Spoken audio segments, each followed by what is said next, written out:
ሰላም እንዴት ናችሁ? ዛሬም አዲስ መረጃ ልሰጣችሁ በድጋሚ ተመልሼ መጥቻለሁ። በዚህ ቪዲዮ ቆይታችን የምናደርገው የ2017 ዓመተ ምህረት ሪሚዲያል ውጤትን በተመለከተ ይሆናል ማለት። ስለዚህ የ2017 ዓመተ ምህረት የ12ኛ ክፍል ተማሪዎች ውጤት መስከረም 4 2018 ዓመተ ምህረት ይፋ እንደሆነ ይታወቃል። ሆኖም ግን ያለፉ ተማሪዎች ወይም ማለፊያ ነጥብ ያመጡ ተማሪዎች እና ማለፊያ ነጥብ ያላመጡ ተማሪዎች በፐርሰንት ሲነጻጸር እጅግ በሚባል ደረጃ የማይገናኝ እንደሆነ በትምህርት ሚኒስቴሩ የተገለጸ ጉዳይ ነው። ስለዚህ በቀጥታ ውጤት አምጥተው ወደ መደበኛ ፍሬሽማን ተማሪዎች ያልተቀላቀሉ ተማሪዎች ሁለተኛ እድል እንዳላቸው ከ2015 ዓመተ ምህረት ጀምሮ እስካሁን ድረስ ለተከታታይ ዓመታት እየተገበረ ይገኛል። ስለዚህ የ2017 ዓመተ ምህረት ተፈታኝ ተማሪዎች የሪሚዲያል ወይም የማሻሻያ ትምህርት እንደሚሰጣቸው ተነግሯል። በአጭሩ የሪሚዲያል ወይም የማሻሻያ ትምህርት ማለት የተመረጡ የ12ኛ ክፍል ኮርሶችን ከወሰዳችሁ በኋላ ወደ መደበኛ ፍሬሽ ማን ተማሪ ትመደባላችሁ ማለት ነው። ነገር ግን ሪሚዲያል እንዳለ የተነገረ ቢሆንም የሪሚዲያል መግቢያ ውጤት ግን አልተነገረም። ነገር ግን ፕሮፌሰር ብርሃኑ ነጋ የሰጠውን ማብራሪያ እነግራችኋለሁ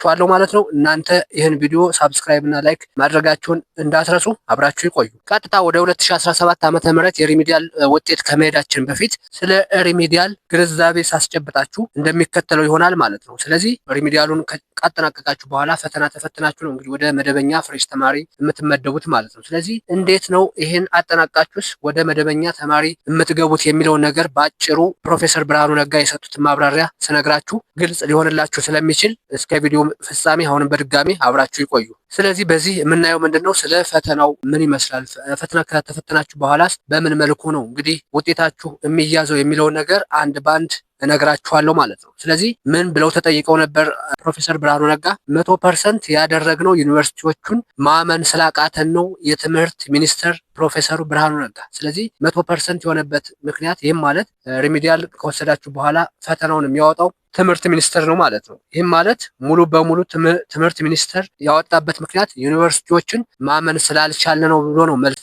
የሰጠው ማለት ነው። ከዛ በፊት እንደሚታወቀው ልክ ሪሚዲያል ኮርስ ከጨረሳችሁ በኋላ 30% በዩኒቨርሲቲ ይያዛል፣ ቀሪው 70% በትምህርት ሚኒስቴር ይዘጋጅ ነበር ማለት ነው። አሁን ግን ሙሉ በሙሉ ወይም 100% የሚያዘጋጀው ትምህርት ሚኒስቴር ነው ማለት ነው። ስለዚህ የትምህርት ሚኒስቴሩ ፕሮፌሰር ብርሃኑ ነጋ የሪሚዲያል ፕሮግራም በተመለከተ ለምን 100% ፈተናው ከማዕከል እንደተደረገ ተጠይቀው ምላሽ ሰጥተውበታል። ምን አሉ የሚለውን አንድ ባንድ ስንመለከት ሪሚዲያል የጀመርንበት ምክንያት ወድቀዋል እነዚህ ልጆች ወድቀውም ግን እስኪ አንድ ዓመት ቀጥቅጠን እናስተምራቸውና ችሎታውን ይዘው በሚቀጥለው ዓመት ፍሬሽማን ሆነው መግባት ከቻሉ ከሌላው ጋር ተወዳድረው መማር የሚችሉ ልጆች ይሆናሉ ብለን ነበር። በዛ ምክንያት መጀመሪያ ላይ እዛው ኮሌጁ ውስጥ ስለሚማሩ 30% ፈተናው ከዛው ከኮሌጁ ቢሰጥ የተቀረው 70% ግን በማዕከል ደረጃ ማትሪክ እንደሚሰጠው ይሰጥ ብለን ነበር። እና ይሄ የድሮ አመል አለቅ ብሎ አንዱ ያመጣው ችግር ብዙዎቹ ዩኒቨርሲቲዎች ከ30 ነው ለሁሉም ተማሪዎች የሰጡ ማለት ፈተናው ትክክለኛ የብቃት መለኪያ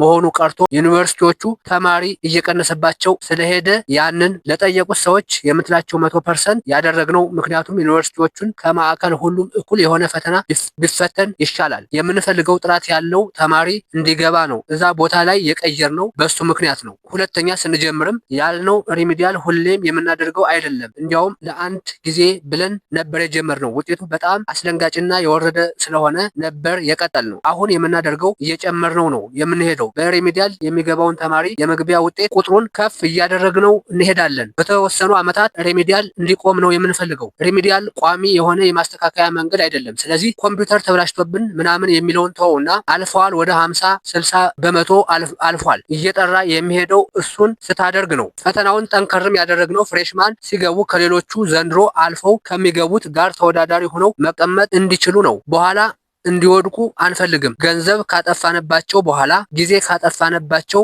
በኋላ ዩኒቨርሲቲ ከገቡ እንዲያልፉ ውጤታማ ሆነው እንዲጨርሱ ነው የምንፈልገው። ለዛ የሚያስፈልገውን ክህሎት እንዲኖራቸው ይፈለጋል። ይሄ ከበፊት ጀምሮ ተዛብቶ የነበረው ነገር አላለቀም፣ ገና የቀረ ቅሪት አለ፣ እሱን እያስተካከልን ነው ሲሉ ተናግረዋል ማለት ነው። ስለዚህ እናንተም ልክ ሪሚዲያል ውጤት አመታችሁ ወደ ዩኒቨርሲቲ ከገባችሁ በኋላ በዚህ መልክ ነው እንግዲህ ተመዝናችሁ ወደ ፍሬሽ ተማሪ መቀላቀል የምትችሉት ማለት ነው። ስለዚህ የሚሰጣችሁን ነገር ጠንክራችሁ በመማር ፈተናውን አልፋችሁ የተሻለ ውጤት በማስመስገብ የምትፈልጉትን ዲፓርትመንት መርጣችሁ እንድትማሩ ለማስገንዘብ ነው ማለት ነው። አሁንም ከዚህ ጋር አያይዤ የ2017 ዓመተ ምህረት ወይም ዘንድሮ የሪሚዲያል ወይም አቅም ማሻሻያ ፕሮግራም ይኖራል ተብለው በተጠየቁት መሰረት የሰጡትን መልስ እነግራችኋለሁ ማለት ነው። አሁንም በድጋሜ ሳብስክራይብ ያደርጋችሁ አብራችሁ ይቆዩ። በዘንድሮ ዓመት ሪሚዲያል ወይም የአቅም ማሻሻያ ፕሮግራም እንደሚኖር የትምህርት ሚኒስትሩ ፕሮፌሰር ብርሃኑ ነጋ ገልጸዋል። ከባለፈው ዓመት መግቢያውን ከፍ በማድረግ ሪሚዲያል ይሰጣል ነው ያሉት።